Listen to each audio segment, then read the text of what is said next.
Christine. I love how punctual you are. She knows she's waiting. I'm like, Happy girl. Wednesday, girl. I emailed you back. I hope you got it. Mm-hmm. So how are you this Wednesday? It's always a good hump day. Hump day, I know, right? I'm like waiting for the camel to come walk through. Like that in that Geico commercial. Hump day. I hope you're having a good Wednesday. Oh, look at us being twinsies.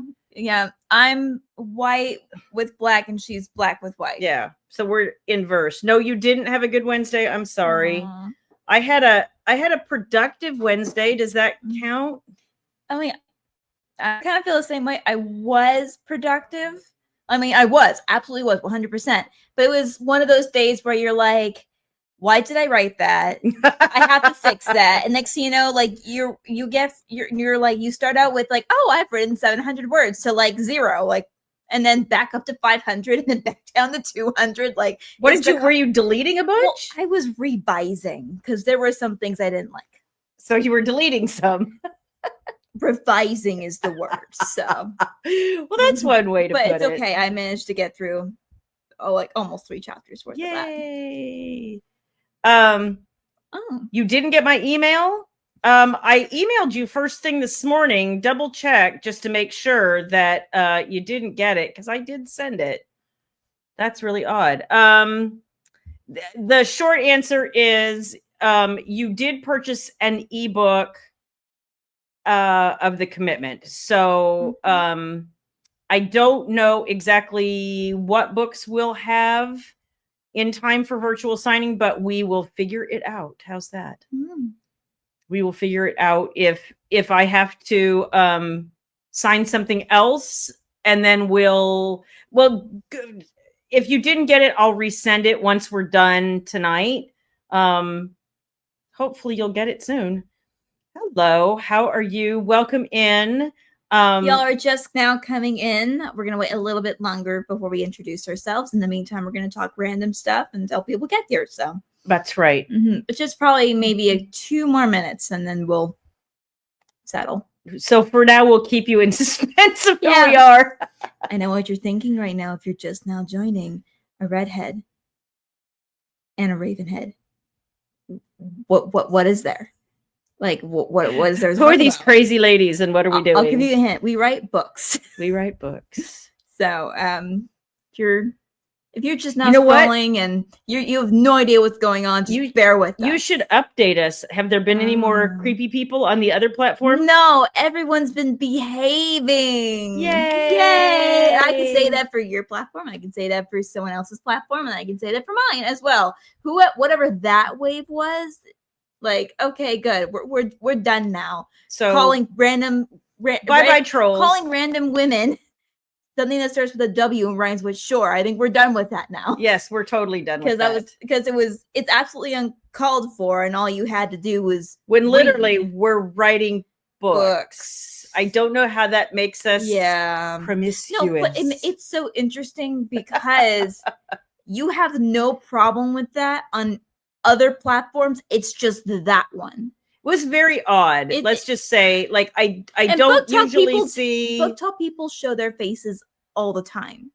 True. And yet, like, why does that platform seem to be the problem child? Like I said, I think it's because it just doesn't target like that particularly well. And like you said, like, it kind of randomly delivers everything to everybody. Hey, Dawn. Yeah. Welcome in. Happy Wednesday. Okay, so now we can do it. Okay, I am Mallory Black. I'm a baby author of soon to be 5 books coming very, very soon. So if you read my newsletter, you know what I'm talking about. 4 out already. 4 out already. Number 5's in the works. That's right. This is Shayla Black, New York Times and USA Today best-selling author of over 100 books, and I probably need to get a life. Yeah. I always joke with her whenever she does come out of hiding and be like, "Look, you're glittering like Edward." Every time I go outside, they're like, "This is the sunlight. These are might the outdoors. Shimmering." I'm like, and we are mother-daughter romance authors. That's right. Have not collaborated anything yet, but never say never. Never say never. In the meantime, we are both under deadline and we are both working on books extensively. So usually we have some sort of show or game or something that we're like chilling with in the evenings, and we haven't that much lately. Although we did finish, what was the name of that show? Oh, Cheating or Cheaters or something. Unfinished Business. Unfinished Business. So yeah, it was on Netflix. That was a lot. I hated everybody. I'm sorry. Did you really? There were a few exceptions, but they were mostly women because they were wronged. They were wronged. It was. I thought that was it interesting. was the men I mostly hated because they did not see what they did wrong and they refused to. I thought it was surprising that because there was like 7 or 8 couples to start with, and in every single one of them, he was the cheater. And I was like, I know that's not always the case. So I just thought it was like 9 times out of 10. Yeah, it was an interesting casting choice for this particular show about, couples getting back together after cheating and whether they could. And I thought it was interesting that out of every couple, the cheater was him. So, I don't know. Here's the kicker on one of them. This guy not only cheated, he then turned around and blamed her. Yes. Accused her of cheating. Well, she kind of did. She kind of did, but he cheated first. He did. So he has no room to talk. Well, and then the one that I thought was crazy was, okay, so you go through this whole process. It includes counseling and, individual counseling and couples counseling and all this kind of stuff. So they go through this process, and the next thing you know, he's like, this one guy is like, there's some dudes who are sitting there and they're all like, now that we can see, because they did a smart thing. They had mixed villas. So there was 2 groups and they were, mixed between men and women. And but none of them were with their significant other. They were with other people entirely. So it was interesting because they had to see somebody else's girlfriend melt down after, and when they were talking about what their, cheating ex had done and all of these kinds of things. And so you had a scene where you had these 3 dudes going, I really kind of had no idea. It's like they had epiphanies like, oh my gosh, I have been a total a-hole. Yeah. And I'm sitting here like, duh. Like, are you guys oblivious? Apparently. So, after sitting there, the lack of empathy was what really made me mad. And I think when they were the person who caused the situation that somebody was crying about, they were actually able to see and accept that it was hurtful. And it wasn't just one girl melting down, it was all of them. And so they kind of had to sit there and watch it and take it and understand and empathize with what these women had gone through.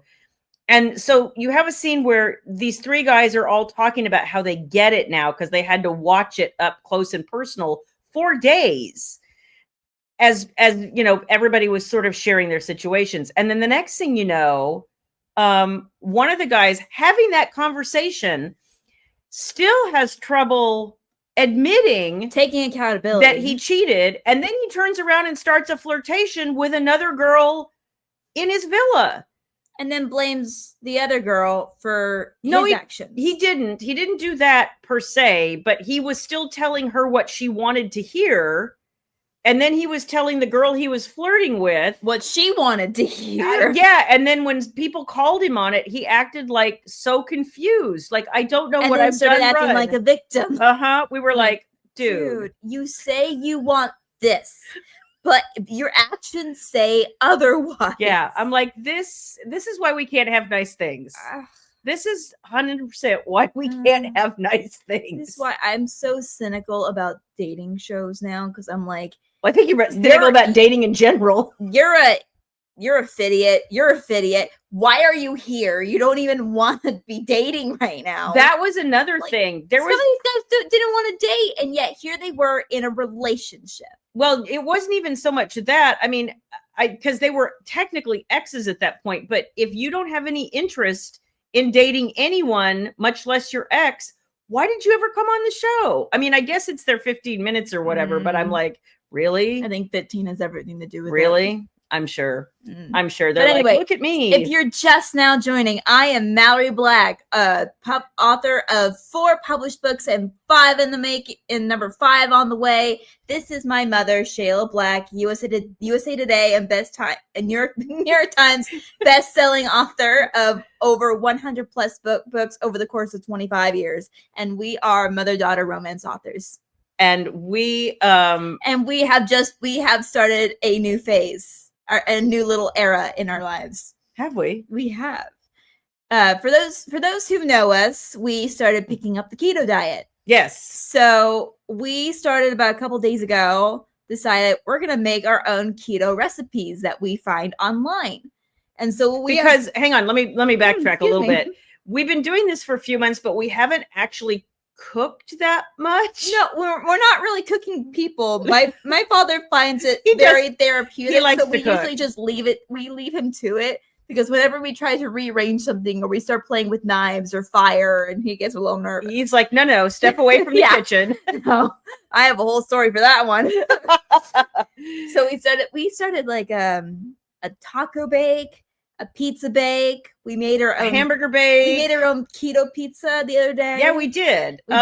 We find every time we try a new recipe, we're always like, okay, we should have done this differently. We should have done that differently. So we're living and learning, and that's fine. So tonight I have not started yet. We have not even tried this yet. But I am making some keto cookies, keto chocolate salted caramel chip cookies. So we're gonna see how this goes. This will be interesting. It will be very interesting. I don't know if it's gonna taste good, but I hope so. I hope so. The funny thing is, we actually have been able to find some things. Costco has a really good dark chocolate peanut butter cup. That's it's very low in sugar, so it can be adapted for keto. And that's been really nice. But she'll tell you, I'm more of a cookie cake kind of person. I can live without candy. I can live without ice cream. Something about cookies. Yeah, I know. Well, cookies are kind of, it's like they're bite-sized and they're comforting. To someone who, when she went to college, was right next door to an Insomnia Cookies. So you can imagine how many times I went over there. And the cookies are giant. Especially when they're open 24 hours. Were they really? They were. Oh my God. It was Fort Worth. It was a massive culture shock for me. As someone who grew up in the suburbs, if you ever lived in the suburbs, you know, everything kind of rolls up by 8:30. Not in Fort Worth. Not in Fort Worth. So imagine my surprise when everything's still open by 10 o'clock. Yeah, because where we live in suburbia, like it's 8:30, and we're like, there's basically nothing open. Also, yeah. So my little brain was like, woo.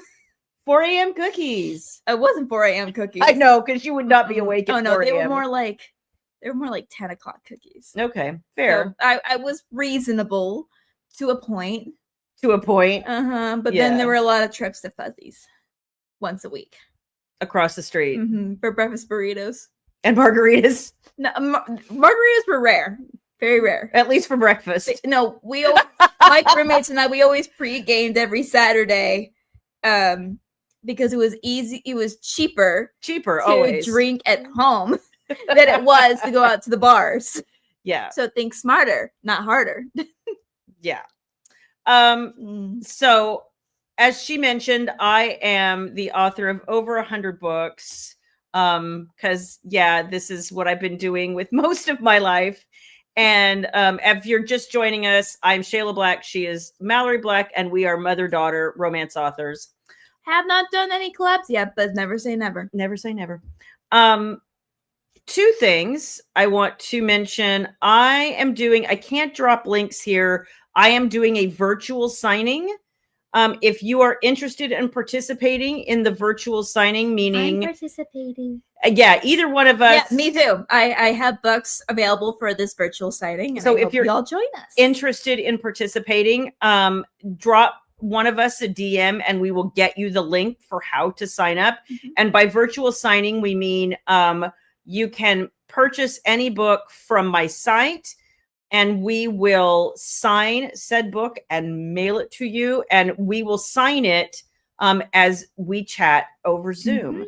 So it's a good time to actually, in small groups, like get to know other readers, get to have some chit chat with me. I will probably overshare. That's something I do. Yeah, and this is not our first rodeo. We have been doing this for a pretty good amount of years. Well, we started in 2020 when nobody could go anywhere. When no one could go anywhere, and it was a bummer. Did it in 2021 and 22, and then I just got super sidetracked. And somebody said to me, as we were starting this year, like, "Hey, are you ever going to pick virtual signing back up?" And I was like, "Oh my gosh, I totally forgot. I kind of forgot because I get really busy, and that's how I go."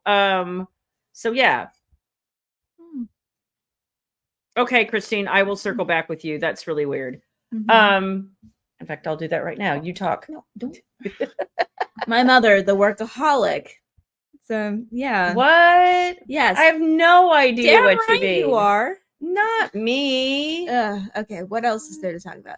I will say, for a special little sneak peek, I just finished writing one of the challenges in this book I'm writing. It's called if you don't know what it is, it's called How to Seduce the Ex. It's book 5 in my how-to series, and it takes place on a dating show. Which sounds like so much fun. I personally can't wait to read this. So if you like dating shows, and Too Hot to Handle Italy is out now. Yes, I just found that out. We're gonna I was trying to figure out, because now that Wednesday's dropped, like we gotta. Anyway, back to the subject.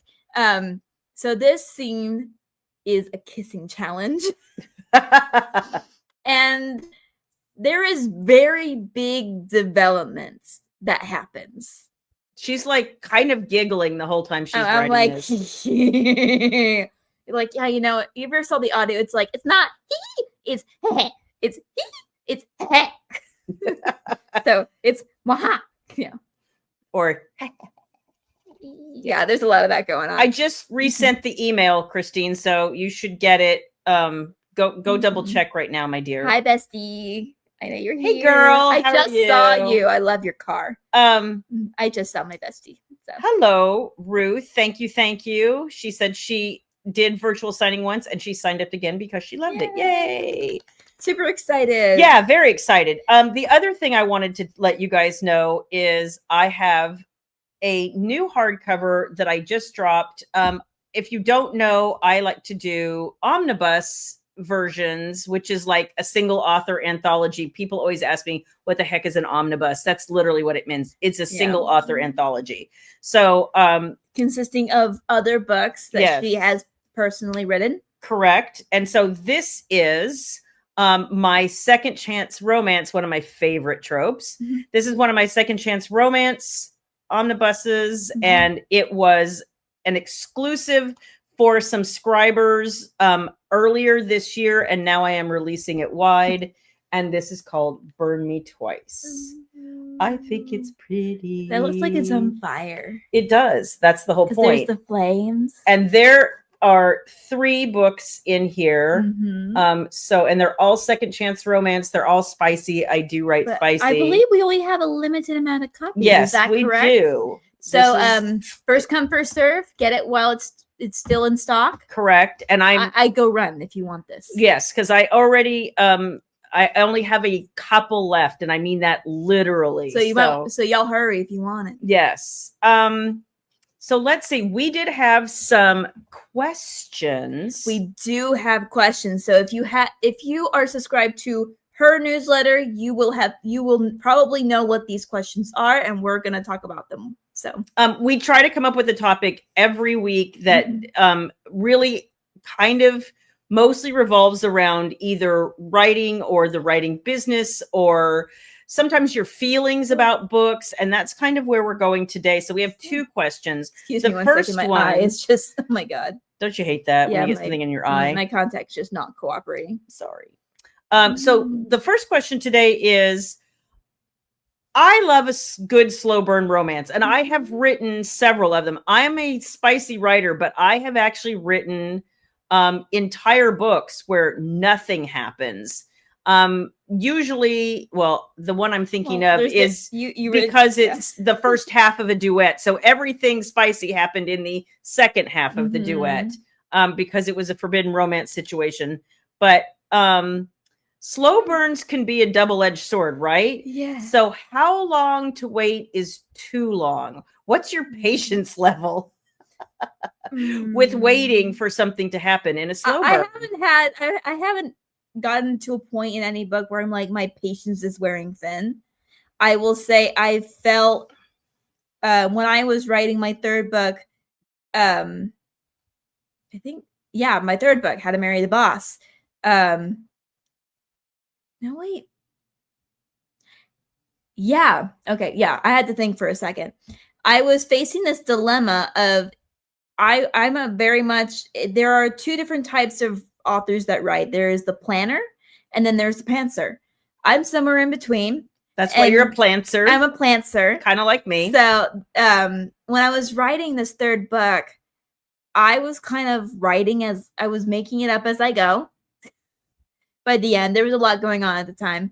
And I got to a point where I turned this unconsciously into a slow burn. A slow burn. Okay. And I was facing this dilemma of what the heck do I do? Like, no, I was the dilemma of like, I need to get the sex in, but it just doesn't feel right. It doesn't feel right. Not now does not feel right. Like if I did it now, it's gonna be weird and rushed. So I really, and so going forward after that, I was very self-conscious about it. And especially when I got to my fourth book, How to Play the Player, I was like, I need to add intimate scenes. It doesn't have to be the ultimate intimate, but it has to be close enough to like, well, to make it feel like something. Because one of the risks of a slow burn is you have to make sure that you find a really good way to convey it's not happening for lack of interest. There has to be reasons, for the most part, for a good slow burn, right? And so the issue is making sure that all of the other things are there. The emotional intimacy is there, that it's like there's enough feelings going around and enough development happening between them that they're changing as people and they're growing together. But, in some ways, I think it can be easy at times to use a love scene as like a shortcut, especially like in an insta love book. And I'm like, I love me a good insta love, and I have written a fair amount of them. So in an insta love book, that's something that generally happens pretty quickly. You're insta loving, right? Yeah. But when you have these situations where I feel like Friends to Lovers is a really good example, because it's understandable. You don't want to mess up the friendship, and you crossing boundaries. You can't put the genie back in the bottle. So, it's understandable in certain circumstances. And like the one that I did that was a forbidden romance, they would both be fired if, there was a company non-fraternization clause and they both needed their job and they lived in a small town and there wasn't, much else that would sustain either one of them. So it was that thing where they were just kind of sitting there going, we would, but we can't. So until someone just says, forget it. Well, no, in my case, they literally they waited until other things happened. I won't spoil. Yeah. But in the meantime, I don't know. We talked last week about the fact that I could watch Pride and Prejudice all over again. Yeah, and there's no intimate scenes. No, I mean, it's all emotional. Okay, well, I wouldn't say the gazebo rain scene. I'm thinking of 2005 Keira Knightley, Pride and Prejudice. Right. If no one knows what I'm talking about. There's a scene with Darcy and Elizabeth. Like, she just found out that Darcy is the reason why Bingley left Netherfield Park so abruptly, and without proposing to her sister, proposing to Jane, which is her Elizabeth's older sister. And that's the whole thing. Jane has been completely in love with this guy. Well, and since he left, she's been completely just bereft. So for her, finding out that this man who's kind of chasing her is the reason that her sister is so unhappy. So here comes this scene. They're in a gazebo. It's pouring rain, and he proposes to her on the spot. And but it's like, a weird proposal. It's a weird. She's like, okay, let me get this straight. You ruin the happiness of my beloved sister, and then you propose to me after telling me that my family's not good enough for you. Yeah, like she's like, it's a make it make sense scenario, right? But I bring that up because there was at the very end of that conversation they had, there was a moment where like they could kiss each other because they're that close. They were that close, and you could tell he was thinking it, and she was kind of thinking it too. And in those days, well, and if you were caught kissing you had to get married immediately. And you were unmarried, you had to marry that person immediately. If you watch Bridgerton, you know what I'm talking about. Yes. So at any rate, like, so for me, I think because I always loved, and I did. Of course, when I started writing, I published my first book in 1998, and it was still the era of historicals. And so with a lot of historicals, they were slow burns because that was realistic, especially if you're talking about, kind of a Regency or Victorian era book. That's, one thing that just, it was common, honestly, was to have kind of a slow burn. So I think and really using that emotion to your advantage, right? So I guess to answer the question, like how long is too long? It's only too long when you don't use the emotions right, because the emotions should justify the gap between the beginning and the intimate scene. I also think if you're not plotting correctly, like if there isn't a good reason for them to be apart, there has to be a justifiable artificial reason. Like it could be an inner conflict, it could be an outer conflict, but nonetheless, there has to be a valid conflict for them not to be able to. And otherwise, you're like, and it's like any book. If the motivation isn't there and the plot doesn't support where you're going, it's gonna fall apart. And I can tell you, as somebody who's written over 100 books, that when you get partway through a plot and something's not working because your characters stop talking to you entirely and they're like, nope, we're done now. Have you had that happen yet? Not like that. It's more like I do this thing now in my head where I'm reading and I'm like, something's off, and I'll read and be like, I can't do that. That would completely contradict all of this. Yeah. So I'm like, but you haven't done it where like, you've stepped in it and your characters are like, I'm not speaking, like you can do whatever you want to do. But no, not like that. It's more like it stops feeling organic. Yeah. And it just stops. It's like, it's not a talking, like talking is a strong word. It's more like, so things were naturally, organically flowing. It was happening. It was pouring out of you. The words are pouring out of you. Don't be dirty. And you can see stuff in your head. Happening. Yeah. And then you get through that hurdle, and then you're like, okay, what else? Well, that, and all of a sudden, when you start avoiding your computer, or you're like suddenly bored. I've had that happen too, where I'm like, why am I so bored with this? And I will have to go back like 50 pages and start reading and go, oh, I think I know what happened. No, I am that reader where I'll be reading something, but then I'll disassociate. And about a page and a half later, I'm like, oh, what did I just read? I got to go back. Yeah, I've done that too, especially when you're tired though. That for me is a tired thing, but no, I just disassociate. Do you really? You're like, I had to bring myself You're back. like zoned out somewhere. Because I started being like, oh, what if there was a candy land? Like it's what if you ever like come up with weird stories or scenarios, or I guess putting yourself in a story in your head, nonetheless, you have to, it's always like trying to bring yourself back and be like, okay, this is real world now. You're in a lecture. It depends on your grade. That's right. You should actually maybe pay attention here. Mm-hmm. I've had people ask me, like, if you've ever like not plotted properly or felt like it wasn't going well, like what was the worst example? Y'all, I had a book where I was probably at least a third of the way through the book, maybe even a little bit more. And it came time for them to kiss. And he looked at me and went, I'm not touching her. Like, no, zero interest. He's like, because the book up until then had been running from the bad guys and stuff was happening and there was danger and suspense and all this kind of stuff.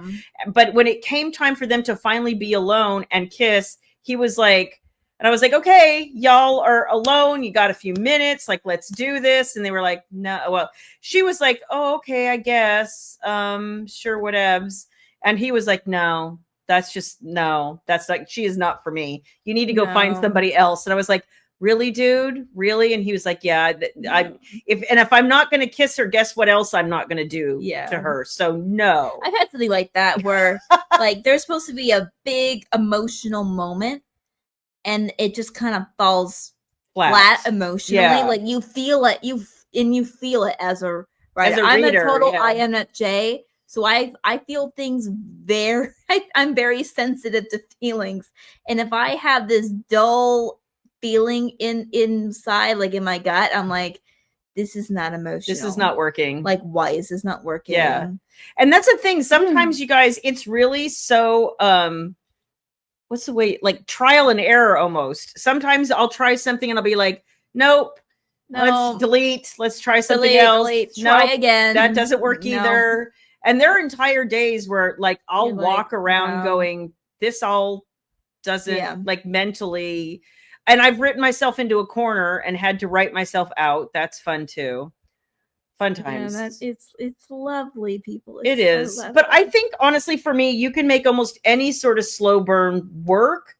But the characters, it has to make sense for the characters and the plot. It has to make sense to the reader too. Because otherwise the reader's just going to sit there and be like, why? Which leads then to our next question. When is it time to DNF? What makes you DNF? Yeah. What makes you not finish a book?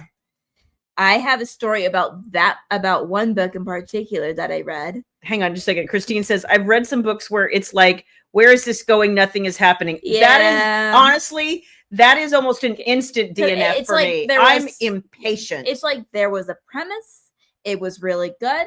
But the execution and the follow through flatlined.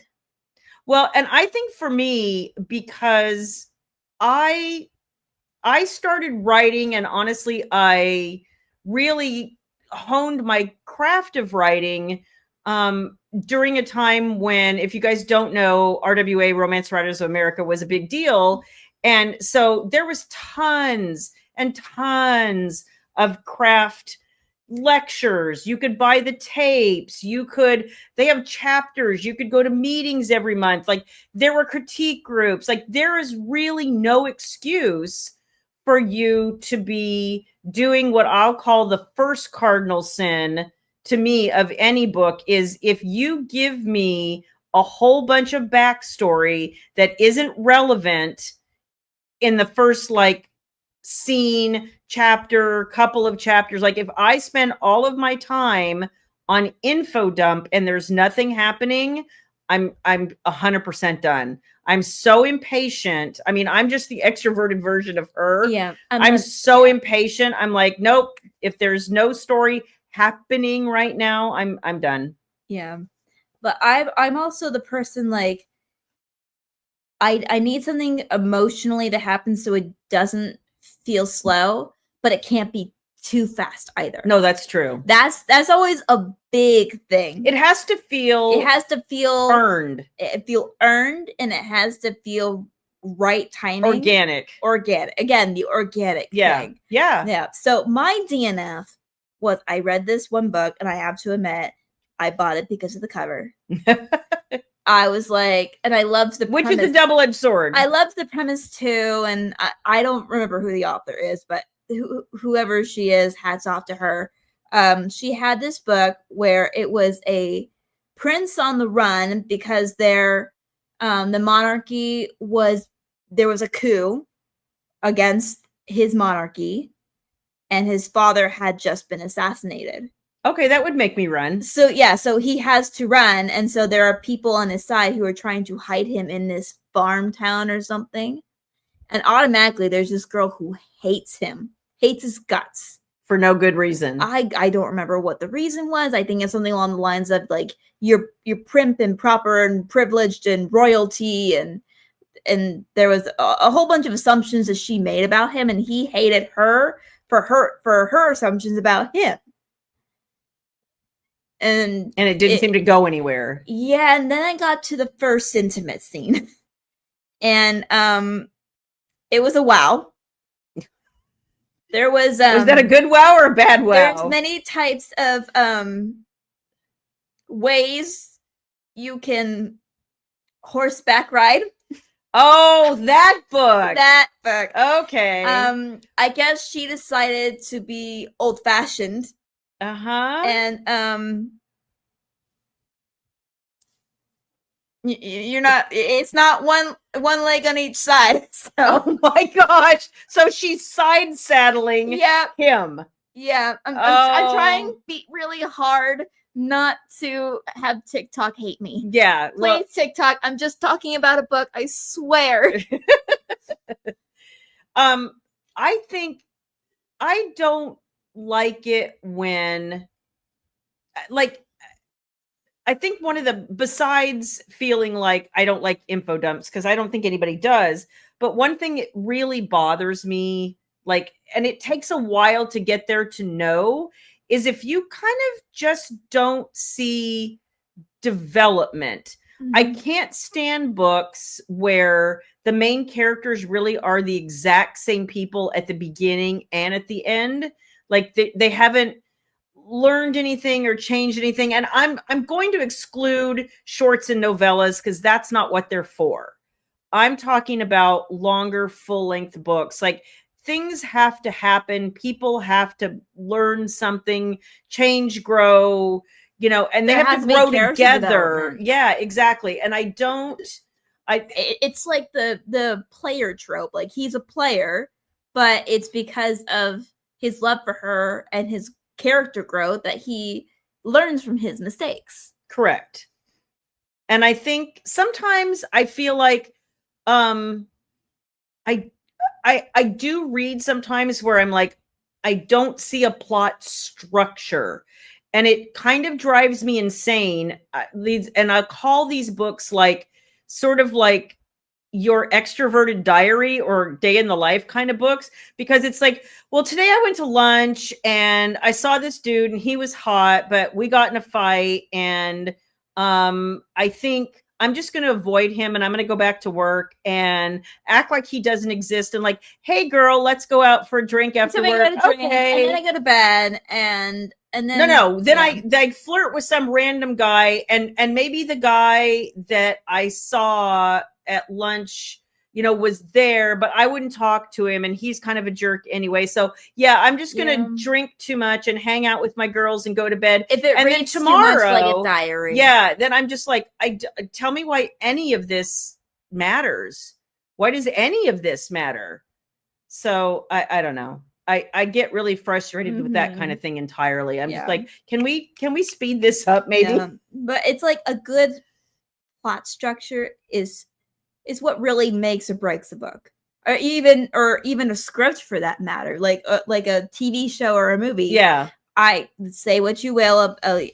I heard about the phenomena about K-pop Demon Hunter, and I was really skeptical at first, but as a writer, I really enjoyed it because there was plot structure, there was backstory, and everyone had a backstory. You may not know the full extent of it, but it was just enough for you to be interested. Yeah. And on top of that, it really they open-ended. It was a lot of it was open-ended, but not really. Like they opened themselves up for a continuation, and also the really main character of it all, like if you know like the characters' names, Rumi is very like self-hatred because she's grown up, because she's half human, half demon. And she's grown up all her life to hate demons.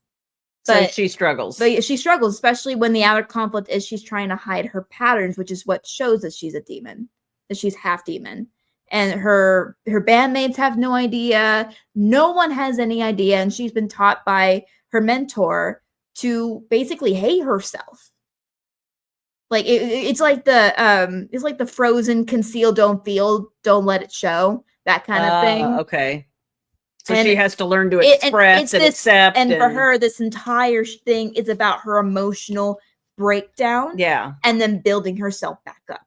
Yeah. But having those people that she loves around her. So, yeah. I'm like, again, there's the emotion, and there's the structure, there's the inner conflict, there's the outer conflict. In some ways, it sounds like we're both saying, books, pacing is a big deal, and that's kind of one of my big hot buttons. I know that's not the case for everybody, and I have read the slow book that's still interesting enough to keep going until you get to this amazing point, and then you're like, oh my gosh, I see why it took so long to get here, and now it's like amazing and all the things. But I think the almost the most cardinal sin that will make me DNF a book, I don't expect to get all the feels in the first chapter. Like that's not realistic. Like 0. But when you get to like halfway and there's still, you feel nothing, I'm like, and I'm out. Yeah. I'm out. So yeah, that's probably one of the biggest things for me is lack of emotion. Yeah. Yeah. It's for me, it's a lot. I mean, that book, the book I was talking about in particular, I was like, I didn't even wait until that intimate scene was over. I just, okay, we're done. Well, saddling him on a horse would be, I don't know about that. I also remember one book I read.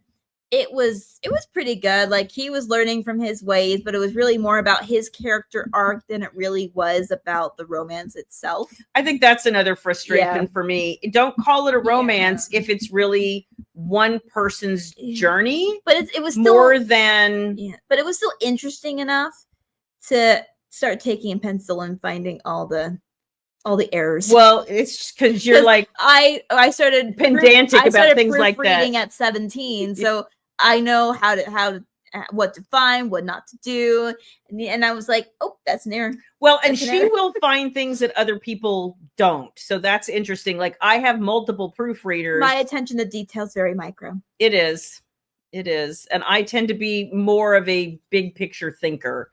I can get down to the detail level. And I do, but I think I also spend a lot of time kind of at the 20,000 foot level trying to like, and then drill down from there. But when it comes to pacing, you like, even if you have a very large book, like say you could have 100,000 words, pacing is still going to be important too. Oh, it's going to be super important. What matters is to have enough content to continue the pacing. It's very backwards. Like you had to have enough pacing to have it be of value, but not too much to where you're going super fast or super slow. Yeah. I mean, and I'll tell you, because I'm writing the last book in a saga, there's no other way to put it.